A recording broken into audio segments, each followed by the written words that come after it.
मेरे भाई और मुझे अचानक दो ताबीज मिले। एक परीक्षा के देवता का ताबीज था, दूसरा धन के देवता का ताबीज था। मेरे भाई ने पहले धन के देवता वाला ताबीज छीन लिया, इसलिए मुझे केवल दूसरा चुनना पड़ा। लेकिन किसे पता था कि ताबीज केवल 1 साल तक चलते हैं।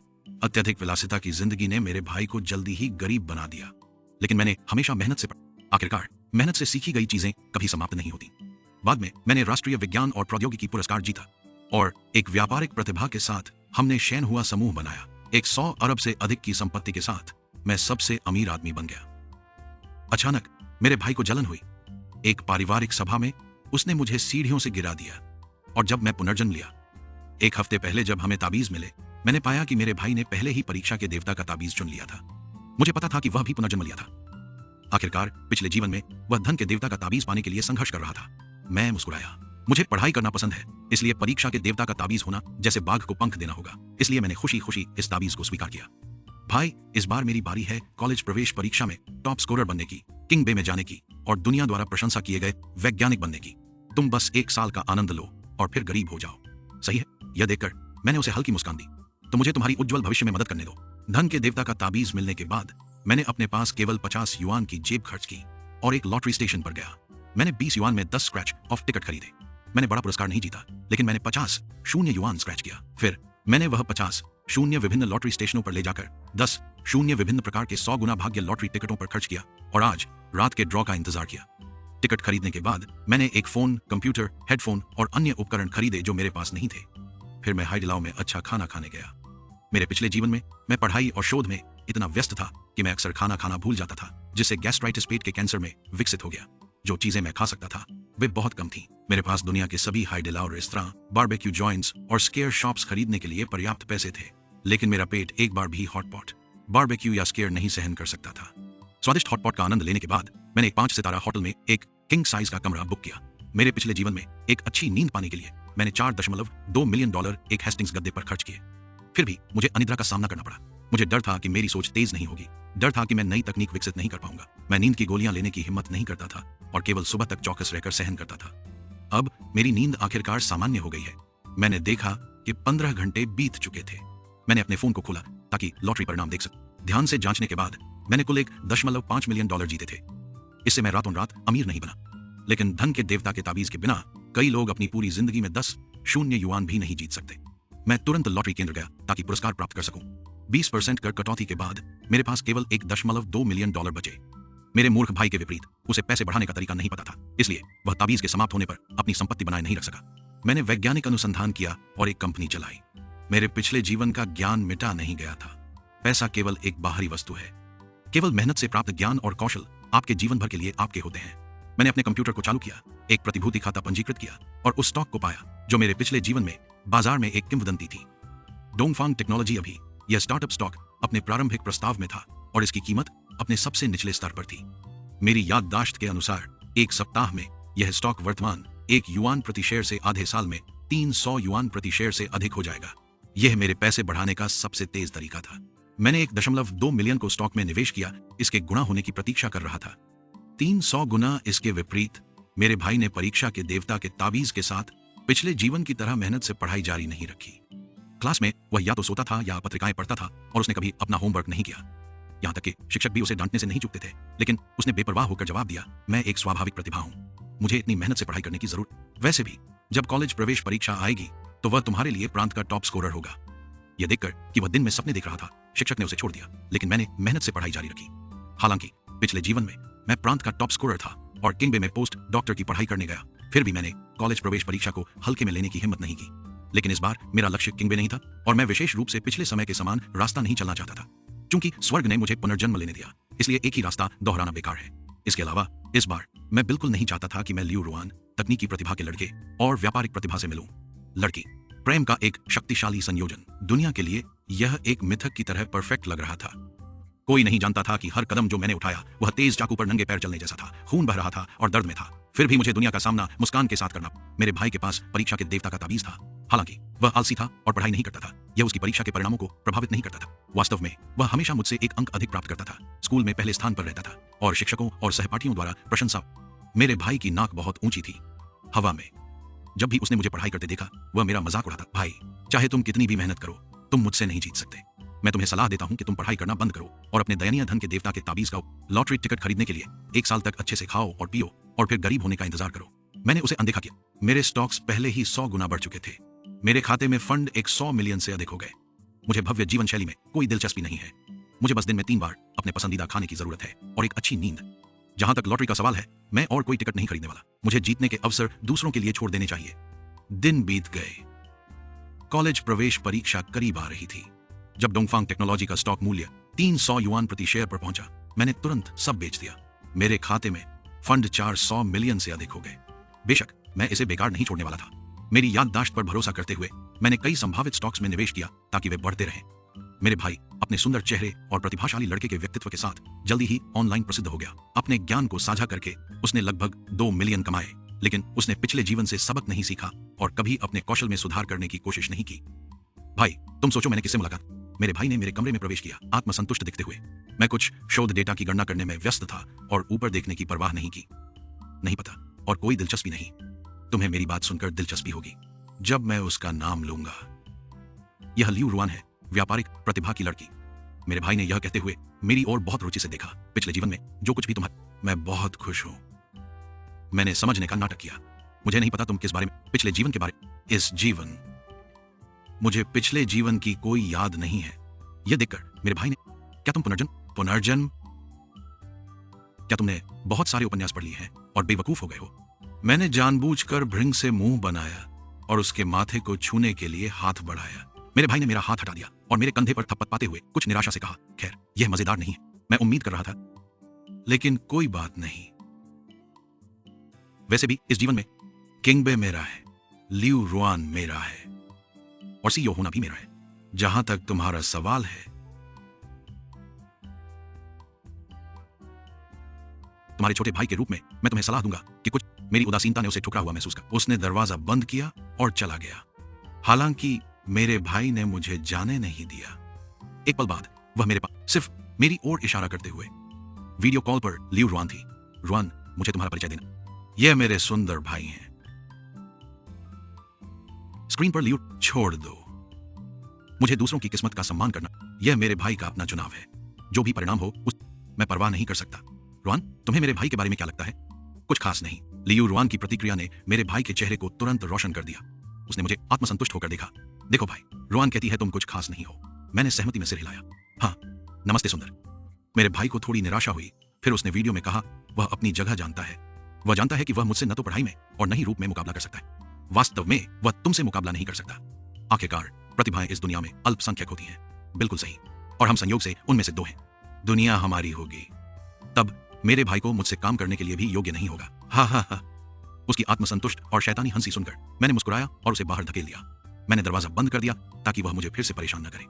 तभी मुझे अपने फोन पर एक दोस्ती का अनुरोध मिला। परिचित प्रोफाइल चित्र और उपनाम देखकर मेरा खून ठंडा हो गया। लियू रुआन ने मुझे वीचैट पर क्यों जोड़ा?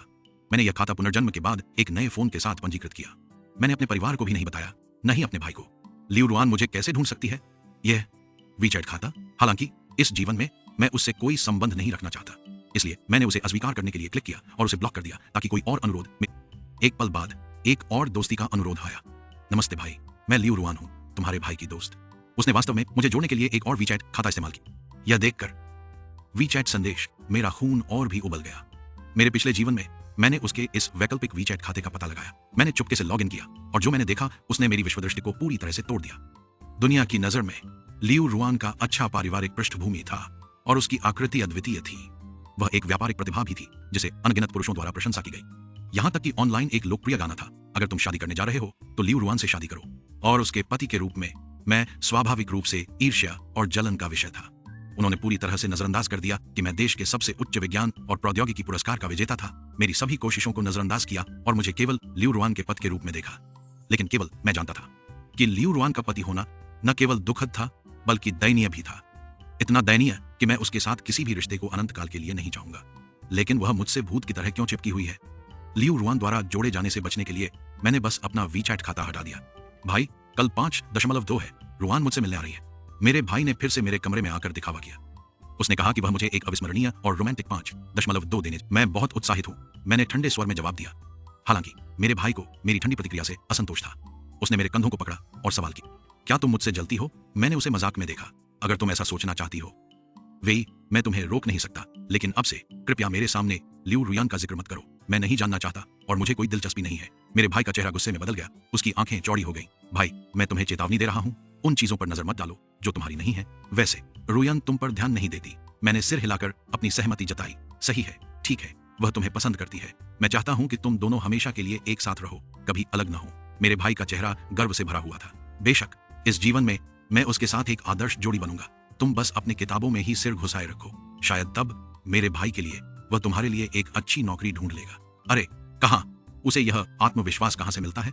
जीवन भर परीक्षा के भगवान का तावीज लेकर भी वह कभी उस रास्ते पर नहीं चल सकता जो मैंने पिछले जीवन में लिया था। वैज्ञानिक अनुसंधान परीक्षा की तरह नहीं होता। तुम इसे तुरंत नहीं समझ सकते। हालांकि मैंने उम्मीद नहीं की थी कि मेरा भाई अंततः लियू रुयान को घर लाएगा। उस दिन स्कूल से घर आते समय मैंने अपना दरवाजा खोला और लियू रुयान को देखा। मैं इतनी डरी कि मैं चौंक गई। लिन फान, नमस्ते। लियू रुयान ने अपनी विशेष मुस्कान दिखाई और मुझे लहराया। ज्यादातर पुरुष उसे ऐसे देखकर दिल में प्यार महसूस करते। मेरा दिल भी डर से धड़क रहा था। तुम कौन हो? तुम मेरे कमरे में कैसे आ गई?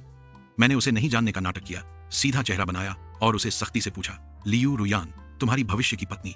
लियू रुयान खड़ी हुई, सिनिस्टर मुस्कान के साथ, जैसे एक जहरीला सांप अंधेरे कोने में छिपा हो। मैं कांप गया। तो यह सिर्फ मैं और मेरा भाई नहीं थे जो पुनर्जन्म लिए थे, वह भी थी। कोई आश्चर्य नहीं कि उसे मेरा विचेट पता था। मैंने खुद को शांत करने की कोशिश की और अविश्वास का चेहरा बनाया। मैंने चिढ़कर कहा, लियू रुयान, तुम्हारा दोस्त मेरा भाई है, मैं नहीं। कृपया तुरंत मेरे कमरे से बाहर जाओ। लिन फान, नाटक करना बंद करो। मुझे पता है कि तुम भी पुनर्जन्म लिए हो, अन्यथा तुम यह सूत्र नहीं जानते। लियू रुयान ने मेरे डेस्क से ड्राफ्ट पेपर उठाया और निश्चितता से कहा। मेरा चेहरा थोड़ी पीला हो गया, लेकिन मैंने जल्दी से खुद को शांत किया। यह एक विश्वविद्यालय स्तर का गणित का पाठ्यक्रम है। मेरे लिए कुछ कलन जानना पूरी तरह से सामान्य है। लियू रुयान एक कला की छात्रा थी और विश्वविद्यालय स्तर के गणित के बारे में लगभग कुछ नहीं जानती थी। वह यह नहीं बता सकती थी कि मेरा सूत्र कलन है या अनुसंधान डेटा। तभी मेरा भाई कहीं से प्रकट हुआ और मुझे थप्पड़ मारा, उसकी आंखें रक्तरंजित, चिल्लाते हुए। भाई, तुम मेरे दोस्त के साथ ऐसा कैसे कर सकते हो? क्या पागल लोगों की एक जोड़ी है? मैंने बिना किसी सोच विचार के उसे थप्पड़ मारा। हर कोई नहीं सोचता कि शट अच्छा लगता है। अपने पाक दोस्त को ले जाओ और मेरे कमरे से बाहर जाओ। शट? तुमने अभी रुयान को शट कहा? लिन फान, क्या यह खट्टे अंगूरों का मामला है? मेरे भाई का चेहरा अंधेरा हो गया जब उसने लियू रुयान को खींचा। रुयान, मेरा भाई एक मनोवैज्ञानिक है, उसकी परवाह मत करो। जैसे ही लियू रुयान मेरे पास से गुजरी, मैंने उस पर थूक दिया जो मैं बाहर निकालना चाहता था। तुम बीमार हो। लियू रुयान ने अपनी चेहरे से थूक पूंछा, गुस्से में गालियां दी और मेरे भाई के साथ मेरे कमरे से बाहर चली गई। लियू रुयान के जाने के बाद वह मूर्ख बच्चा, मेरा भाई, फिर से मुझे दिखाने आया। लियू रुयान द्वारा उसे उपहार में दी गई नीली हीरे की घड़ी को दिखाते हुए। इस घड़ी को देखकर मुझे फिर से मतली महसूस हुई। मेरे पिछले जीवन में लियू रुयान ने भी यह घड़ी मुझे दी थी और मुझे इसे उतारने नहीं दिया। हर दिन जब मैंने इस घड़ी को देखा, मुझे अपने हाथ को काटने की इच्छा होती थी, लेकिन मैं हिम्मत नहीं कर सका। मैं वास्तव में दानव लियू रुयान का सामना नहीं कर सकता था। मुझे इसे एक बेड़ी की तरह पहनना पड़ा। यह घड़ी कम से कम 1 मिलियन की है। रुयान इतनी उदार है। मुझे इसे देने से यह दिखाता है कि वह मेरी कितनी कदर करती है और मुझसे शादी करना चाहती है। मेरा भाई गर्व से घड़ी को मेरे सामने चमकाते हुए, मेरे पीले चेहरे को देखकर उसने सोचा कि मैं ईर्ष्यालु और घृणित हूं और मुझ पर क्रूरता से घूरते हुए कहा, भाई, तुम रुयान के साथ ऐसा नहीं कर सकते। इस जीवन में लियू रुयान निश्चित रूप से मेरी होगी। मैंने उसे आंखें घुमाई। मुझे कितनी बार खुद को दोहराना होगा, मुझे कोई दिलचस्पी नहीं है लियू रुयान में। कृपया उसके बारे में मेरे सामने फिर कभी बात मत करो। जल्द ही कॉलेज प्रवेश परीक्षा का दिन आ गया। मैंने आराम से परीक्षा दी। अगर मैं अपने पिछले जीवन की तरह प्रांतीय टॉप स्कोरर नहीं बन सका, तो भी मुझे शीर्ष 10 में होना चाहिए। मेरा भाई भी आत्मविश्वास से परीक्षा हॉल से बाहर आया। उसे तुरंत बाहर इंतजार कर रहे पत्रकारों ने घेर लिया और साक्षात्कार लिया। छात्र लिंगजो, क्या आप इस कॉलेज प्रवेश परीक्षा के लिए आत्मविश्वास में हैं? मेरे भाई ने आत्मविश्वास से जवाब दिया, किसी आश्चर्य के बिना। मुझे प्रांतीय टॉप स्कोरर होना चाहिए। आखिरकार मैं एक प्रतिभाशाली बच्चा हूँ। यह सिर्फ एक कॉलेज प्रवेश परीक्षा है। अगर मैं टॉप स्कोर नहीं लाया तो मैं प्रतिभाशाली नाम का क्या करूंगा? सही है, हम परीक्षा के परिणामों की प्रतीक्षा कर रहे हैं। हम उम्मीद करते हैं कि हम एक प्रांतीय टॉप स्कोरर पैदा कर सके। मैंने सुना है कि छात्र लाइन का एक बड़ा भाई भी है। मुझे आश्चर्य है कि उसके स्कोर कैसे हैं। क्या वह तुम्हारे साथ तुलना कर सकता है? जैसे कि पत्रकार ने दुनिया का सबसे बेतुका सवाल पूछा। मेरे भाई ने हंसते हुए तिरस्कार भरे चेहरे के साथ, मेरे भाई, हालांकि हम जैविक भाई हैं, हम दोनों, चाहे रूप या आईक्यू के मामले में, बहुत अलग हैं। वह बस एक किताबों का कीड़ा है जो पढ़ाई करता है। जब मैंने अपने ढीले स्कूल यूनिफॉर्म में उसे पास से देखा तो उसने मुझे पकड़ लिया और पत्रकारों के कैमरों के सामने पेश किया। वह बारीकी से तैयार था, चमकदार और हैंडसम, आत्मविश्वास से भरा और उत्साही। मैं दूसरी ओर एक निर्जीव दिखने वाला किताबों का कीड़ा था। उसके मुकाबले पत्रकारों ने सभी ने टिप्पणी की कि दोनों भाई कितने अलग थे। उन्होंने उसकी बहुत प्रशंसा की। मुझे उसकी छाया बनने में कोई आपत्ति नहीं थी, यहां तक कि जानबूझकर खुद को बेवकूफ और सुस्त जब मीडिया की रिपोर्ट ऑनलाइन गई तो मेरे भाई के फैंस की संख्या फिर से बढ़कर 8 मिलियन हो गई। वह हर जगह खुद को मार्केटिंग कर रहा था, लाइव स्ट्रीम कर रहा था ताकि ट्रैफिक और पैसे कमा सके और कुछ और मिलियन बना सके। वह एक छोटे करोड़पति बन गया जिसे हर कोई ईर्ष्या करता था।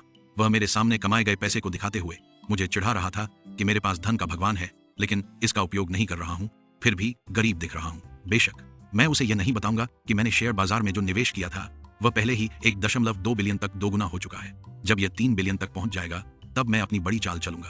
तब भले ही 10 लियू रुयान हो, मुझे डरने की जरूरत नहीं होगी। बहुत ही प्रतीक्षित कॉलेज प्रवेश परीक्षा के परिणाम बाहर आए। कई पत्रकार पहले से ही हमारे घर के बाहर बैठे थे, साक्षात्कार करने की प्रतीक्षा कर रहे थे। आखिरकार इस प्रतिभाशाली ने दावा किया था कि वह प्रांतीय टॉप स्कोर लाएगा, इसलिए चाहे वह लाए या नहीं, यह एक गर्म विषय था मेरे लिए। परेशानी से बचने के लिए मैंने पहले ही चुपचाप दूर छिपा लिया था। परिणाम आधिकारिक रूप से जारी होने से पहले मुझे 2 शीर्ष विश्वविद्यालयों किंगबेई के प्रवेश कार्यालयों से कॉल आए, जिन्होंने मुझे अपने स्कूलों में आवेदन करने के लिए गर्मजोशी से आमंत्रित किया। उन्होंने मुझे बहुत उदार प्रस्ताव भी दिए।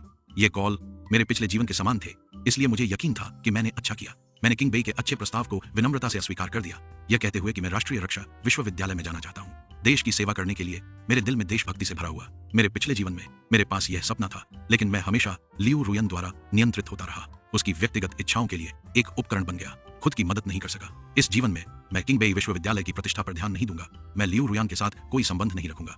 मुझे स्वतंत्र होना चाहिए। अंततः कॉलेज प्रवेश परीक्षा के स्कोर बाहर आए। पहले की तरह न एक अंक अधिक न कम। मेरे भाई का स्कोर अभी भी मेरे से 1 अंक अधिक था। मेरा भाई प्रांतीय टॉप स्कोरर बन गया। उसने सार्वजनिक रूप से दावा किया कि मैंने अपने स्कोर उसे ट्यूटर करने के कारण प्राप्त किए। जब लोगों ने मुझसे पूछा, मैंने वही जवाब दिया, वह जितनी चाहे उतनी महिमा ले सकता है, मुझे इसकी परवाह नहीं थी। मेरे भाई की प्रतिभाशाली छवि मजबूत हो गई और उसके फैंस फिर से बढ़ गए। जब कॉलेज के लिए आवेदन करने का समय आया तो मेरे भाई ने गंभीरता से मुझे चेतावनी दी, भाई मैं किंगबेई जा रहा हूँ, मुझे उम्मीद है कि तुम अपनी जगह जानोगे। मेरे साथ एक ही स्कूल में मत जाना, वरना मेरी चमक तुम्हें ढक देगी। मैंने मुस्कुराते हुए जवाब दिया, चिंता मत करो, मुझे किंगबेई में कोई दिलचस्पी नहीं है। मैं राष्ट्रीय रक्षा विश्वविद्यालय में आवेदन कर रहा हूँ। यह सबसे अच्छा है, लेकिन जब तुम आवेदन करो तो तुम्हें मेरे सामने सही तरीके से करना होगा ताकि तुम अपने शब्द पर वापस न लौट सको। मुझे कोई आपत्ति नहीं थी। मैंने उसके सामने आवेदन किया। मैंने राष्ट्रीय रक्षा विश्वविद्यालय में जैव रासायनिक और परमाणु ऊर्जा प्रौद्योगिकी का चयन किया। यह वह विषय था जिसे मैंने अपने पिछले जीवन में पढ़ा था, लेकिन मुझे इसे व्यावसायिक उद्देश्यों के लिए उपयोग करने के लिए मजबूर किया गया और मैं देश की सेवा नहीं कर सका। जल्द ही मेरे भाई और लियू रुयन ने ऑनलाइन हाई प्रोफाइल पोस्ट के साथ अपने रिश्ते की घोषणा की। दोनों को किंगबेई विश्वविद्यालय में जल्दी प्रवेश मिला। प्रतिभाशाली लड़के और व्यापार की प्रतिभाशाली लड़की का मिलन एक बार फिर मेरे भाई को बहुत सारे फैंस और ट्रैफिक दिलाया। उसकी लोकप्रियता आसमान छू गई, ए लिस्ट सेलिब्रिटी आइडल्स के बराबर। देखते हुए कि उनके जल्दी प्रवेश नोटिस आ गए और मेरे नहीं आए और मुझे राष्ट्रीय रक्षा विश्वविद्यालय के लिए साक्षात्कार के लिए संपर्क नहीं किया गया, मुझे कुछ गलत होने का आभास हुआ। मैंने कॉलेज आवेदन नामांकन प्रणाली में लॉग इन किया और यह देखकर चौंक गया कि मेरा एकमात्र विकल्प राष्ट्रीय रक्षा विश्वविद्यालय रद्द कर दिया गया था। इसके स्थान पर एक बहुत ही गरीब व्यावसायिक कॉलेज था। मेरा दिल बैठ गया। मैं अपने कमरे से बाहर भागा और अपने भाई को पकड़ा जो खुशी से मुस्कुरा रहा था। लिंजो, तुम मेरी आवेदन को कैसे बदलने की हिम्मत कर सकते हो? मेरे भाई ने मुझे बेपरवाह ढंग से धक्का दिया। मैंने इसे बदल दिया। तो क्या तुम मेरे एकमात्र भाई हो?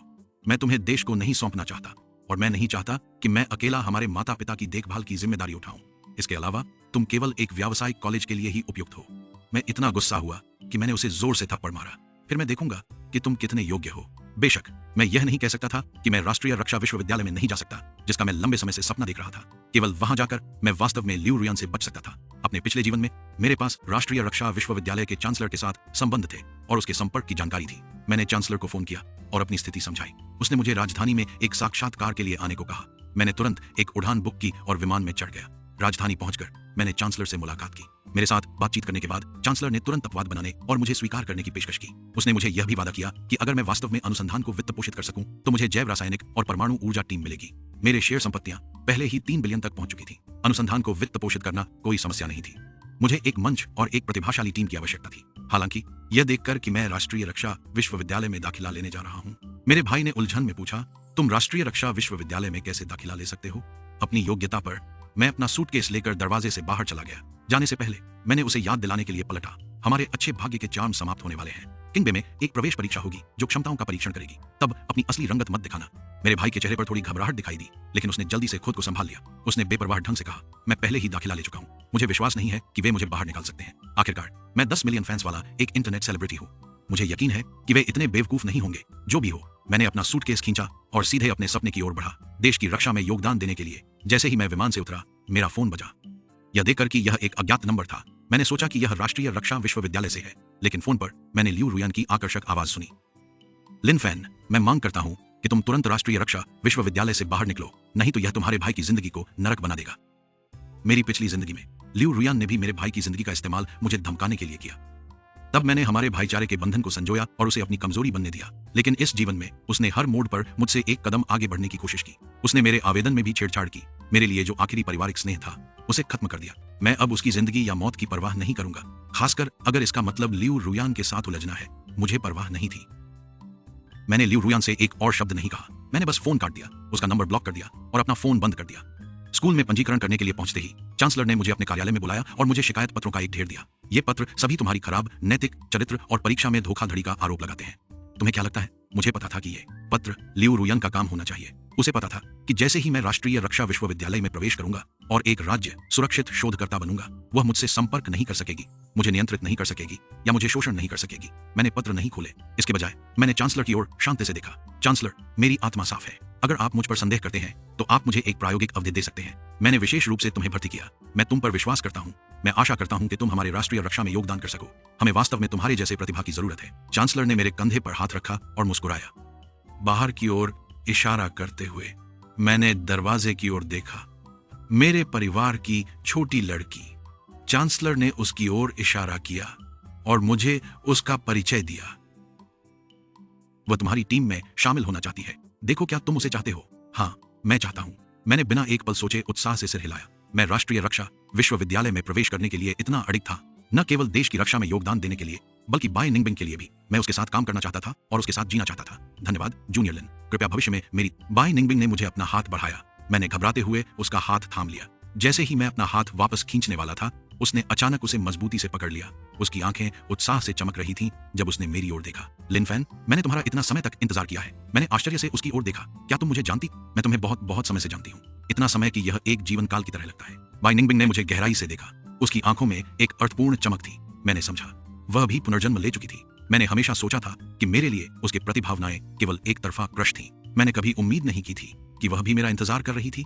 मेरी आंखें थोड़ी लाल हो गईं। मैंने अपना सिर झुकाया और उसे स्नेह से देखा। फिर, क्या मैं तुम्हें गले लगा सकता हूं? बाय निंगबिंग ने अपने हाथ खोले और मेरे गले में आ गई। उसका दिल तेजी से धड़क रहा था। मुझे ऐसा लगा जैसे मैं एक सपने में हूं जिससे मैं कभी जागना नहीं चाहता। जल्द ही बाय निंगबिंग और मैंने एक शोध टीम स्थापित की। हमारे अतीत के जीवन से, हमारी यादों के आधार पर हमने युवा प्रतिभाशाली व्यक्तियों को भर्ती किया जो अब युवा थे लेकिन भविष्य में महान चीजें हासिल करेंगे। शोध नीतियां मेरी अपनी थी, इसलिए मैं उन्हें स्वतंत्र रूप से उपयोग कर सकता था। हमारी टीम में हर परियोजना बहुत अच्छी तरह से आगे बढ़ी। एक के बाद एक शोध में सफलता हासिल की, दुनिया के बाकी हिस्सों को पीछे छोड़ दिया और हमारे देश की रक्षा क्षमताओं को काफी बढ़ाया, जिससे पश्चिमी देशों, विशेष रूप से देश एम को सतर्क कर दिया। कहा जाता है कि देश एम की सेना ने मेरे सिर पर एक उच्च कीमत रखी है, लेकिन कोई मुझे नहीं ढूंढ सकता या मेरी असली पहचान नहीं जानता। जब से मैंने राष्ट्रीय रक्षा अनुसंधान में प्रवेश किया, मैं अब खुद नहीं रहा, बल्कि कोड नेम ड्यूरा 1 बन गया। बाय निंगबिंग और मैं मानसिक रूप से और हमारे शोध में बहुत संगत थे। हमने अपने काम को हमारे संबंधों के बीच में नहीं आने दिया, नहीं हमारे संबंधों को मैं अब एक संरक्षित व्यक्ति नहीं था जिससे वह किसी भी तरह से जुड़ सके। जहां तक मेरे भाई और वह अब कैसे कर रहे हैं, मुझे इसकी बिल्कुल परवाह नहीं है। हालांकि मैं ऐसा व्यक्ति नहीं हूं जो केवल शोध में सिर घुसाए बिना दुनिया की परवाह करता हूं। कभी कभी मैं उनके बारे में ऑनलाइन समाचार देखता था। इस जीवन में मेरे बिना लियू रुयान एक सच्ची व्यवसायी टाइकून नहीं बन सकी। उसने अभी भी एक कंपनी खोली, लेकिन वह 6 महीने के भीतर दिवालिया हो गई। उसे भी अवैध धन जुटाने के लिए 15 साल की सजा सुनाई गई। मेरे भाई लिन झो के बारे में, क्योंकि परीक्षा के देवता का जादू समाप्त हो गया था, उसे किंगबेई विश्वविद्यालय के प्रवेश परीक्षा में धोखाधड़ी करते हुए पकड़ा गया और निकाल दिया गया। अपने लाइव स्ट्रीम के दौरान वह सरल प्राथमिक विद्यालय के गणित के सवाल भी नहीं हल कर सका। उसका प्रतिभाशाली लड़के का व्यक्तित्व तुरंत ध्वस्त हो गया। प्रशंसक एक के बाद एक अनसब्सक्राइब कर रहे थे और उसे इंटरनेट से प्रतिबंधित कर दिया गया। मेरी पिछली जिंदगी की तरह वह फिर से गरीब और बेघर हो गया, जिससे उसे मानसिक टूटन हो गया। लोग अक्सर उसकी स्थिति को फिल्माते थे और उसे ऑनलाइन पोस्ट करते थे। वह हर किसी से पूछता था, क्यों यह है कि चाहे मेरे भाई ने क्या भी चुना, वह ऊंचाई पर पहुंच सकता है।